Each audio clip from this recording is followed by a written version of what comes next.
하나님은 사랑이십니다. 사랑이신 하나님, 그 안에는 공의가 있습니다. 그러므로 하나님의 사랑을 논할 때는 공의가 함께 논해져야 하나님의 사랑을 바르게 이해할 수가 있습니다. 마태복음 22장 36절로 40절에 율법사가 예수님께 질문합니다. 율법 중에서 어느 계명이 큽니까? 첫째 계명은 주 너의 하나님을 사랑하라. 둘째 계명은 이웃을 내 자신과 같이 사랑하라. 이 두 계명이 온 율법과 선지자가 이 두 계명에 의존한다라고 말씀하셨습니다. 하나님께서 우리에게 두 돌판에 새겨주신 십계명의 내용도 사랑입니다. 본문에서도 사랑은 율법의 완성이라고 했습니다. 우리는 하나님의 사랑을 충만히 받았기에 그 사랑을 다른 사람에게 흘려보내는 사명자입니다. 8절에 피차 사랑의 빛 외에는 아무에게든지 아무 빛도 지지 말라. 남을 사랑하는 자는 율법을 다 이루었느니라. 아멘. 사랑의 빛 외에는, 이 구절은 사랑을 제외하고는 하나님께서 우리에게 베풀어 주신 사랑의 빛은 갚을 길이 없는 영원한 부채입니다. 우리 자녀들이 아주 어렸을 때 유치원에 다녀오면 어버이 주일 때 카네이션 인조꽃을 만들어요. 그리고 거기다가 어버이 은혜 감사합니다, 고맙습니다. 그리고 나서 그걸 달아주면 그 부모는 그거를, 또는 할머니나 할아버지는 그거를 하루 종일 달고 다녀. 내가 봐도 현찮어, 내가 봐도 저걸 왜 달어 하는 좀 그런 마음이 있는데, 그러나 그 꽃을 단 분들은 내가 생각하는 가치와 다른 가치를 달고 있어요. 누가? 내 자녀가, 내 손주 손녀가 다뤄준 가치가 있기 때문에 제3자인 제가 보는 시각하고 다른 거지요. 그 자녀들이 성장해서 어머니 아버지 사랑하는 표현을 합니다. 그런데 그 사랑의 표현만큼 부모님은 더 깊이 더 넓게 있는 것을 보게 돼요. 그러니 우리가 부모님의 사랑은 갚을 수 있는 게 아니에요. 마찬가지로 하나님이 우리에게 베풀어 주신 사랑은 영원한 부채란 그 말씀이 같은 이치가 되겠습니다. 아무에게든지 아무 빚도 지지 말라는 구절은 돈을 꾸었으면 빚을 진 채로 잊지 말고 반드시 갚으라는 뜻이에요. 꾸어주지도 말고 꾸어 오는 것도 하지 말, 이런 뜻이 아니에요. 내가 갚을 수밖에 없는 그런 마음을 가지고 살아가라는 거예요. 시편 37편 21절에 악인은 꾸고 갚지 아니하나 의인은 은혜를 베풀고 주는도다. 아멘. 7절에서 모든 자에게 줄 것을 주되 조세를 받을 자에게는 조세를 바치고 관세를 받을 자에게는 관세를 바치고 한 다음에 8절에서 피차 사랑의 빛 외에는 아무에게든도 아무 빚도 지지 말라고 합니다. 납부해야 할 세금을 납부하지 않으면 빚을 지는 겁니다. 개인에게 갚아야 할 돈을 갚지 않는다면 빚을 지는 겁니다. 이처럼 아무에게든지 아무 빚도 지지 말라라고 말씀하는 거예요. 오늘 우리들의 삶을 봅니다. 돈을 더 벌려고 투자했다가 빚을 떠안게 됩니다. 더 편안하게 살려고 투자했다가 빚을 떠안게 됩니다. 자녀들의 교육비를 감당하다가 빚을 떠안게 됩니다. 저희 아버님도 요양원에 가시기 몇 년 전까지 저희 3남매를 위해서 농협에서 대출 받아가지고 대학 등록금 내주고 해줬던 모든 것을 그때 다 갚으셨어요. 돈은 다다익선이기도 하지만 일만하게 뿌리가 될 수도 있습니다. 돈은 무생물이에요.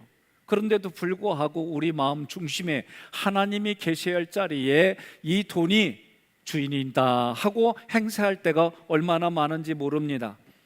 또 영화나 드라마나 실제로 있었던 일 보면 돈을 얻기 위해서 사람의 목숨도 너무 쉽게 생각하는 일들이 많아요. 금검절약하며 디모데전서 6장 8절을 묵상하시기 바랍니다. 그 6장 8절은 이런 내용이죠. 우리가 먹을 것과 입을 것이 있은즉 족한 줄로 알 것이니라. 아멘은 현찮네요. 우리가 살다 보면 이래저래 쫓기는 마음이 생기면 정말 내가 하루 이렇게 먹을 것과 입을 것이 있다는 게 감사하다, 이 생각이 안 드는 거예요. 저 유명한 베버리 힐즈의 옆에 또 다른 마을이 공동체가 형성이 됐어요. 그런데 거기에 있는 사람들도 미국 사회에서 어느 정도 주류 사회에 있고 그들의 경제적으로 보면 대단해요. 그런데 항상 누구하고 비교하느냐? 베버리 힐즈에 있는 사람과 비교하니까 이 마음에 불행하다는 거예요. 나보다도 더 잘 사는 사람들 보니까 만족을 못 느낀다는 거예요. 여러분, 옆 사람 보면서 한마디 합시다. 나는 만족하며 살 거요. 예? 그래서 왜냐고 물어봤더니 네 얼굴보다 내 얼굴이 좀 나아. 예? 지금 웃었죠? 중요한 거예요.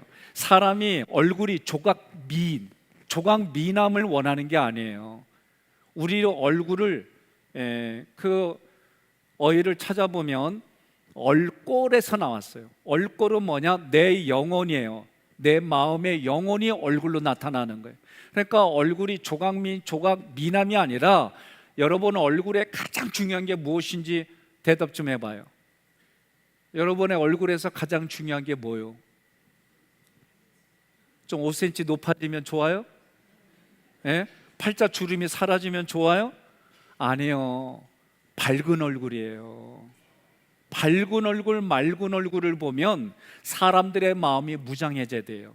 저하고도 대화를 나누다 보면 자기 마음속에 기쁘고 즐겁고 하고 싶은 거 얘기를 하면 얼굴이 꼬리가 올라가. 물론 어떤 사람 웃어도 얼굴이 내려가는 분이 있어요. 그거는 생긴 대로 사는 거예요. 어쩔 수 없어요. 그런데 자기 안에 좋은 거, 기쁜 거 얘기를 하면 얼굴이 밝아요. 그런데 불편한 거 얘기를 하면 얼굴이 긴장돼 있어요. 나는 주일날 와서 예배 드릴 때 긴장된 얼굴을 보면서 내가 참 마음이 불편해. 그러니까 여러분 바꿔요.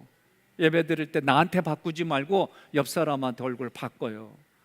예? 그리고 사는 거예요. 제가 종종 대화를 나누다 보면 많은 분들이 나이가 들어가면서 연세가 들어가면서 참 아름답게 사신다라고 느낄 때가 있어요. 그 얘기가 뭐냐? 어른이 될수록 들어주려고 애를 쓰시고 자기가 하고 싶은 말이 있어도 그냥 그걸 삭히고 사는 분들이 의외로 많으세요. 옆 사람한테 인사합시다. 당신인 줄 몰랐습니다. 우린 그러고 사는 거예요. 그런데 그게 남이 알아주던 몰라주던 그렇게 살아가는 삶의 자세는 정말 다른 거예요.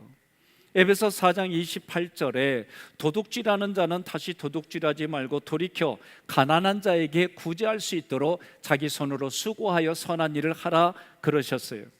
세상에서는 도둑질하던 사람이 도둑질하지 않는 것으로 잘한다고 얘기를 해요. 우리는 그런 수준이 아니에요.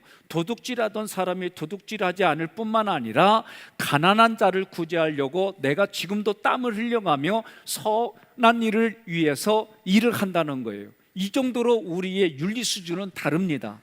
신앙생활은 남이 보든 보지 않든 그 말씀에 내가 적응하고 익숙하고 그 말씀대로 살려고 애를 쓰는 거예요.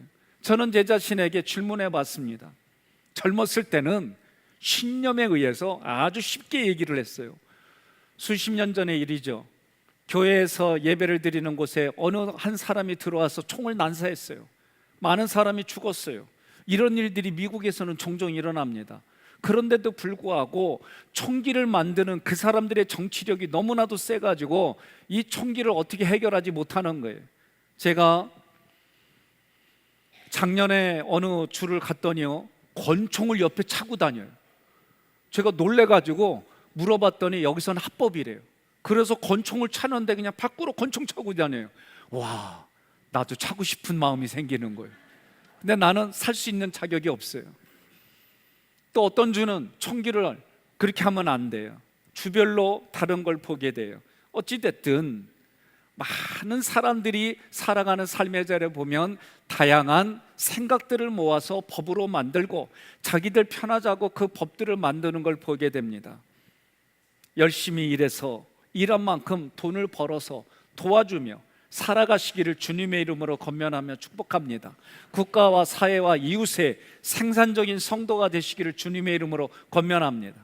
자, 미국에 그렇게 총기가 많은데 어느 교회에서 또는 어느 학교에서 무차별적으로 총을 쏴서 죽는 일들이 일어났죠. 그런데 제 눈에 보이는 건 전 세계적으로 방송이 됐어요. 교회에서 예배를 드리다가 죽은 피해자의 부모님인지 친척인지는 알 수 없지만 그분이 나와서 이렇게 말하는 거예요. 그 가해자를 주님의 이름으로 용서합니다. 저는 제 자신에게 물어봤어요. 젊었을 때는 너도 저렇게 할 수 있니? 그러면 저는 할 수 있다, 당연히 해야지 그랬는데, 최근에는 글쎄, 내가 그 상황에 가면 어떻게 말할지 나는 확신할 수가 없습니다. 다만 내가 지금도 하나님 앞에 부끄럽지 않으려고 하나님이 기뻐하는 쪽을 택하지만, 그러나 미래는 나는 장담할 수가 없습니다. 이게 저의 고백이에요. 여러분들은 어떠십니까? 여러분의 자녀가 생각지 않은 일을 겪을 때에 여러분 그 일을 겪으면 어떻게 하시겠어요? 저는 제 교인 중에 그런 분이 한 분 계세요. 제가 그분들에게 동의를 얻고 이 얘기를 하기로 한 거예요. 귀한 자녀를 낳지만 자녀가 병원에서는 아무 문제가 없는데 일어나질 못하는 거예요. 어린 자녀를 그렇게 키워가는 중에 어느 날 사역을 하면서 같은 교회 성도에게 이 아이를 맡겼어요. 이 아이를 맡겼는데 이 아이가 우유를 먹으면 이렇게 등도 두드려주고 트림도 하게 해서 소화가 잘 되게 해야 되는데 그 일을 해주지 못했는지 어쨌든 이 아이가 우유 먹고 질식해서 죽었어요. 이런 상황이 되니까 참 저는 교회 온 지 얼마 되지 않았고 집사님 부부는 그것 때문에 상심하고 아파하고 힘들어하는 거예요. 제가 고민하다가 그 부부에게 얘기를 했어요. 용서하고 이 일들을 은혜 가운데 신앙으로 살아갈 수 있겠냐. 그 집안에서 난리가 났어요. 이 죽음의 원인을 찾아내야 된다고 하는 거예요. 이 아이를 봐주려고 했던 집사님은 어찌할 바를 모르고 눈물만 흘리고 있고 이런 상황이에요.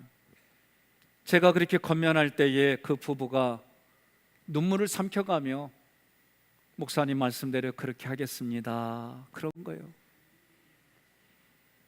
저는 그 부부에게 내가 이 이야기를 해도 되겠느냐라고 했더니 목사님 편한 때에 쓰시라고 그랬어요.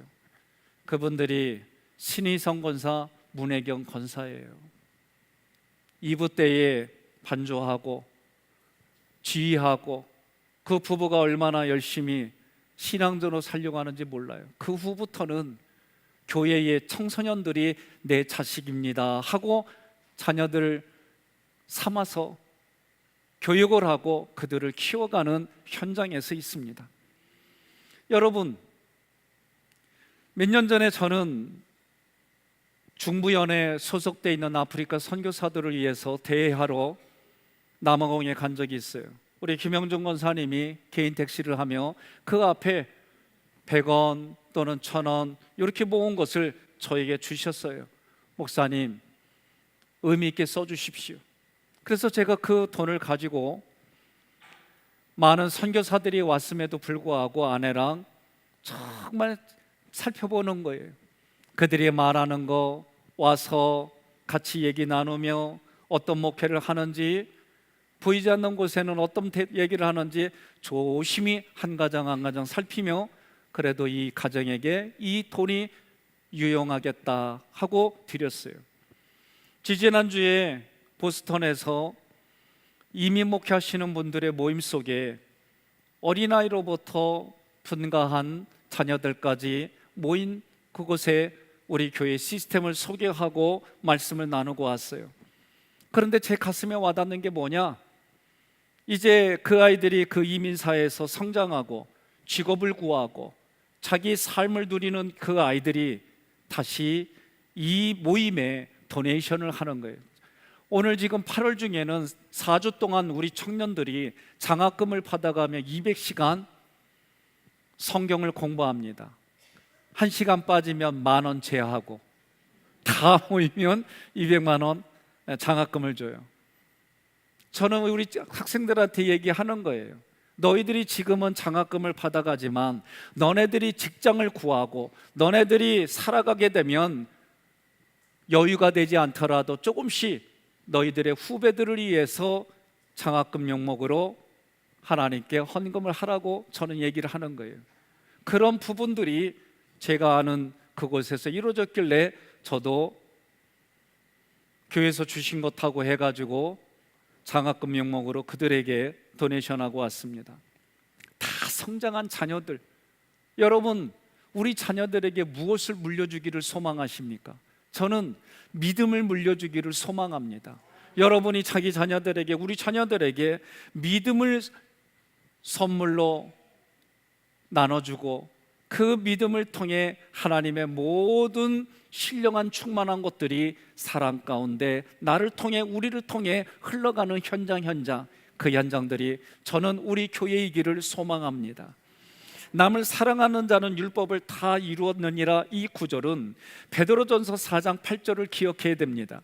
사랑은 허다한 죄를 덮어줍니다. 이 허다한 죄를 덮어주는데 율법의 요구는 죄를 범하면 그 결과 사망이에요. 그러므로 율법의 요구는 죄의 삭은 사망인데 그 죄를 덮어주는 것이 사랑이라고 얘기를 하는 거예요. 그러니 그 사랑이 율법의 요구를 다 충족시켜주는 거예요. 그래서 성경은 사랑은 율법의 완성이라고 말하는 겁니다. 9절, 간음하지 말라, 살인하지 말라, 도둑질하지 말라, 탐내지 말라 한 것과 그 외에 다른 계명이 있을지라도 내 이웃을 내 자신과 같이 사랑하라 하신 그 말씀 가운데 다 들었느니라. 아멘. 이 말씀은 10계명 중에 관련된, 사랑과 관련된 계명이 6, 7, 8, 10번째 계명인데 그 외에 다른 계명이 많을지라도 모두가 내 이웃을 내 자신같이 사랑하신 말씀에 다 들어있다. 왜냐하면 여러분 한번 생각해 보십시오. 내가 사랑하는 사람에게 무례하게 행동하고 말할 수 있습니까? 내가 사랑한다는 이유로 사랑하는 사람을 성폭행할 수 있습니까? 내가 사랑한다는 이유로 그 사람의 목숨을 해할 수 있습니까? 내가 사랑하는 사람의 사랑하는 사람이 가지고 있는 물건을 사랑한다는 이름으로 도둑질할 수가 있습니까? 할 수가 없는 거예요. 그러니 성경은 이 사랑 안에 모든 계명이 다 들어있다라고 말하는 거예요. 내 이웃을 내 자신과 같이 사랑하라 하신 말씀에 다 들어있다는 거지요. 갈라디아서 5장 14절 함께 봉독합니다. 모든 율법은 내 이웃을 내 몸과 같이 사랑하라는 하나의 말씀으로 요약할 수 있습니다. 아멘. 10절, 사랑은 이웃에게 악을 행하지 아니하나니 그러므로 사랑은 율법의 완성이니라. 아멘. 사랑은 이웃에게 악을 행하지 아니합니다. 여러분 동의하십니까? 내가 사랑이 풍성하면은요 그 사랑의 양만큼 품어가게 돼 있어요. 내가 사랑하는 만큼 사랑을 베풀게 되어 있어요. 그러니 여러분과 제가 그런 마음을 가지고 있다가도 육신이 괴로워지면, 마음이 괴로워지면 그 사랑이 출장 가가지고 잘 안 돌아와요. 어쩔게요? 그러니 우리의 의도는 어떻게 해야 돼? 의식은 내가 육신이 괴로워도, 마음이 불편해도 그거를 이겨내가고 하는 일들을 보잖아요. 우리 어머님들을 보게 되면 참 저는 대단하다고 봐요. 오래전에 어느 정신과 의사가 TV에 나왔어요. 그때 이렇게 얘기하는 거예요. 거기 있는 패널들에게 50만 원이 생기면 어떡하겠습니까? 그러니까 대다수가 뭐라고 그러냐요? 50만 원이 생기면 남편의 보약을 짓겠습니다. 그래서 또 50만 원이 생기면 자녀들의 보약을 짓겠습니다. 또 50만 원이 생기면 어떻게 했습니까? 적금을 붓는데. 그러니까 이 정신과 의사가 뭐라고 그러냐면 그거 다 쓸데없는 거라고. 50만 원이 생기면 당신들 보약부터 지라고. 별로 반응이 싸하네요. 우리 어머님들은 다 그렇게 살아오셨단 말이에요. 자기는 먹지 않고 안 먹어도 배우자와 자녀들을 위해서 다 하고, 그리고 나서 나중에 늘 드시는 거는 생선 대가리와 꼬리만 드시더라 이거죠. 오늘날 그렇게 살지 말라고 가르치는 거예요. 그렇게 살아왔으면 오늘부터 서로가 동등하게 그렇게 살자는 거예요. 저도 한동안 나도 모르게 그랬던 적이 있어요. 아내가 아픈데 여보 밥 줘. 아내가 아픈데 빨리 해줘. 그랬던 지난 날을 미안하다고 얘기했어요. 혜기는. 그래도 오늘날 여보 미안해. 그래도 좀만 봐줘. 여러분은 어떠세요? 저도 때로는 이게 당연하다고 생각했던 거를 요새 하나씩 바꿔가는데 이게 쉽지가 않아요. 이게 당연하다고 생각했던 것들을 하나하나 바꿔가려고 하다 보니까 여기서 부대끼는 게 참 많아요. 부대끼는 걸 또 바꿔가려고 몸부림치고 있습니다. 나는 그것이 하나님의 말씀이고 생명을 살리는 하나님의 말씀이 여러분의 심령들이 소성케 될 뿐만 아니라 소성케 된 여러분을 통해 배우자가 신나고 기뻐하고 즐거워하고 그 부부 때문에 자녀들이 사랑과 믿음과 소망 안에서 성장하고 양육되어지는 현장이 여러분의 천국의 가정임을 믿습니다. 사랑은 이웃에게 악을 행하지 않습니다. 이 구절은 사람과 사람 사이의 관계를 타락시키거나 부패시키지 않는다는 것이 사랑이라는 거예요. 그러므로 사랑은 율법의 완성이니라. 여기서 완성이니라는 플레로마라는 이 단어는 능동태로 사랑을 채우는 행위입니다. 즉 사랑은 하나님께서 율법을 통해 우리에게 요구하시는 것을 사랑으로 채우는 것이라고 가르쳐 주는 거예요. 그러므로 하나님이 우리 마음에 사랑으로 일방적으로 채워주셨다면 이제는 나는 그 사랑을 내 사랑하는 사람에게 이거를 채워주는 거예요. 여러분에게 질문합니다. 전혀 알지 못하는 사람을 사랑하는 게 쉬워요? 아는 사람을 사랑하는 게 쉬워요? 진짜요? 아는 사람이 사랑하는 게 쉬워요? 미가엘, 진짜요? 진짜예요? 예. 때로는 전혀 모르는 사람 사랑하는 게 쉽습니다. 그런 사람이 있어요. 그런 사람들은 독립군이요. 잘 들으세요. 내가 모르는 사람에게 정말 사랑의 깊은 데까지 하기는 그건 어려운 거예요. 쉽지 않아요.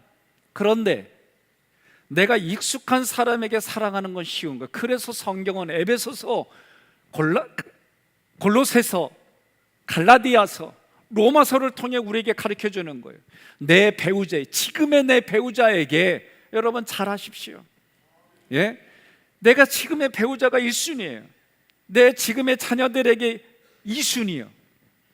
내 양가 부모님에게 3순위요. 교회 공동체가 4순위요. 교회 밖의 사람들이 5순위예요. 그런데 거꾸로 하게 되면은 그게 독립군이에요. 자기 가정은 살펴보지 아니하고 남의 행복을 위해서 한다? 그게 독립군이지 뭐요? 이 나라가 일제에 잡혀 살을 때에 나라를 위해서 가정을 뒷전하고 독립을 위해서 그분들이 독립군이에요. 오늘날 여러분 우리가 이런 부분들이 다양한 삶을 살아가는 분 중에 원리가 뭐냐라고 할 때는 성경의 말씀이 원리가 돼야 되는 거예요. 하나님께서 율법을 통해 요구하는 것이 무엇이냐? 제가 이제 이걸 깨닫는 거예요. 율법의 완성은 사랑이라는 말은 율법의 요구는 죄의 삭은 사망인데 그 사망의 자리에 여러분과 저는 하나님이 채워주신 그 사랑으로 아내에게 남편에게 사랑을 채워주고 자녀들에게 사랑을 채워주고 양가 부모님에게 사랑을 채워주고 그런데 부모님에게 나와의 관계는 결혼하고 나니까 이제 알겠어요. 저희 고모님이 이런 말을 했어요. 자기 자녀에게 잘하는 거 10분의 1만 부모님께 해도 효자 효녀 소리 듣는다고. 총각 때는 나 그 말이 뭔 말인지 몰랐어요. 그런데 내가 결혼해 보니까 그 말이 뭔지 알겠어요. 옆 사람한테 인사합시다. 부모님께 11조 드립시다. 왜 입술이 뭉개적거려? 아니 자기 부모님에게 물질로 11조 하고 시간도 11조 하고 부모님께 하라는데 이것도 못하겠다고 하는 사람 일어나서 나가요 그냥. 응? 안 그래요? 그렇지. 그렇게 큰 소리를 해야지. 얼마나 감사해. 네? 근데 하고 싶어도 다 돌아가셨어. 그러면 교회의 어르신한테 잘하시면 돼요. 그러면 오늘 맛있는 식사를 대접하면 되는 거예요. 그죠? 그렇게 살아갑시다. 네? 오늘은 내가 2권사님 사드렸으면 다음 주는 5권사님 사드리고 그 다음 주는 6권사님 사드리고. 왜 이렇게 아멘이 점점 줄어들어? 참나. 그렇게 사는 거예요. 저도 그동안 옳고 그름으로 살아온 게 때로는 돌아봤더니 꼭 그렇게 할 필요 있었나? 그 당시는 그렇게 하지 않으면 견딜 수 없는 것 같아. 지나오고 나니까 여유가 생겨요. 원로 목사님이 저한테 해주신 얘기요. 몇 달 전에 만났을 때, 백 목사 많이 품고 살아. 이분이 진짜 저에게 그 속 얘기를 해주셨어요. 저한테. 옆 사람한테 인사합시다. 품고 삽시다. 오늘 말씀은 그 품으려고 하는데 이게 잘 안 되는 거예요. 이런 얘기입니다. 한 신앙인이 십계명을 문자적으로 다 지켰다고 할지라도 그 안에 사랑이 없으면 실제로 지킨 삶이 될 수가 없다는 거예요. 사람들에게는 지킨 모습이에요. 그러나 하나님께는 아니라는 거예요. 형식적으로 흠잡을 데 없는 종교인이 그 종교인의 삶이 그렇게 살았다 할지라도 그 마음에 사랑이 없다면 아무것도 아니라는 거예요. 여러분, 우리는 찬양하잖아요. 은혜 아니면 나는 아무것도 아닙니다. 주님의 은혜가 아니면 아무것도 아닙니다. 고린도전서 13장 2절에 내가 예언하는 능력을 가졌고 온갖 신비한 것과 모든 지식을 이해하고 산을 옮길 만한 믿음을 가졌다 하더라도 사랑이 없으면 아무것도 아닙니다. 마가복음 10장 17절로 22절 말씀 한 절씩 교독하겠습니다. 예수님이 길을 가시는데 한 사람이 달려와서 무릎을 꿇고 선한 선생님, 제가 무엇을 해야 영원한 생명을 얻겠습니까? 하고 물었습니다. 그래서 예수님이 그에게 대답하셨다. 왜 나를 선하다고 하느냐? 선한 분은 하나님 한 분뿐이시다. 너는 살인하지 말아라, 간음하지 말아라, 도둑질하지 말아라, 거짓 증언하지 말아라, 남을 속여 빼앗지 말아라, 내 부모를 공경하라고 한 계명들을 알고 있겠지. 그러자 그는 선생님, 저는 이 모든 것을 어려서부터 다 지켜왔습니다 하였다.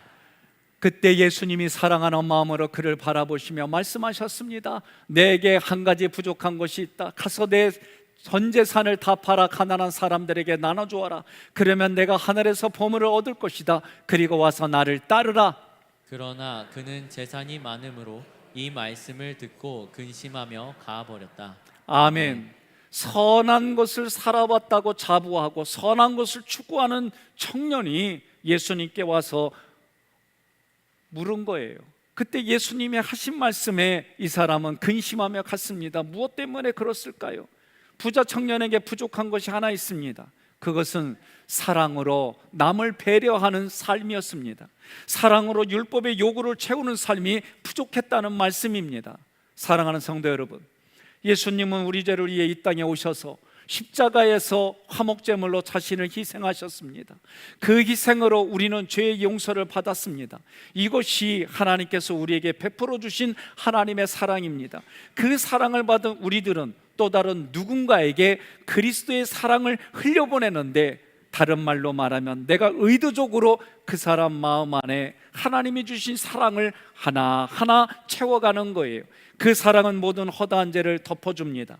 모든 은사와 성령의 열매는 삼위일체 하나님의 사랑 안에서 다 담겨져 있습니다. 그래서 사랑은 율법의 완성입니다. 그러므로 서로 그리스도 안에서 사랑하며 살아갑시다. 사랑은 배려입니다. 나와 다른 이들의 삶을 그리스도 안에서 품어갑시다. 아멘 할 때까지 할 거예요.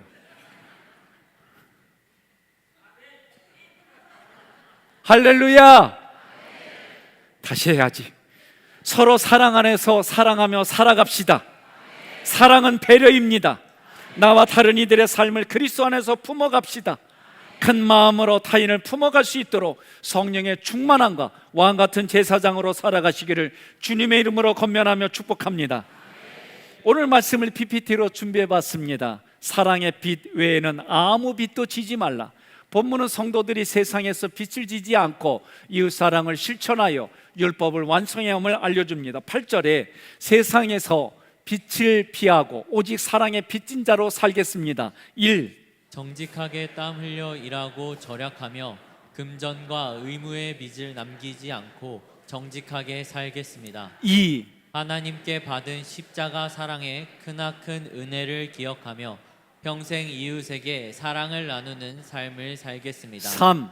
물질과 세상의 허영에 끌려다니지 않고 주어진 삶에 감사하며 남을 돕는 일에 힘쓰겠습니다. 9절로 10절에 이웃에게 악을 행하지 않고 사랑으로 율법을 완성하겠습니다. 1. 이웃의 인격과 소유를 해치지 않으며 이웃에게 아픔이나 해를 주는 악을 행하지 않겠습니다. 2. 겉모습만 거룩한 종교인이 되지 않고 진심 어린 사랑과 배려로 이웃을 대하겠습니다. 3.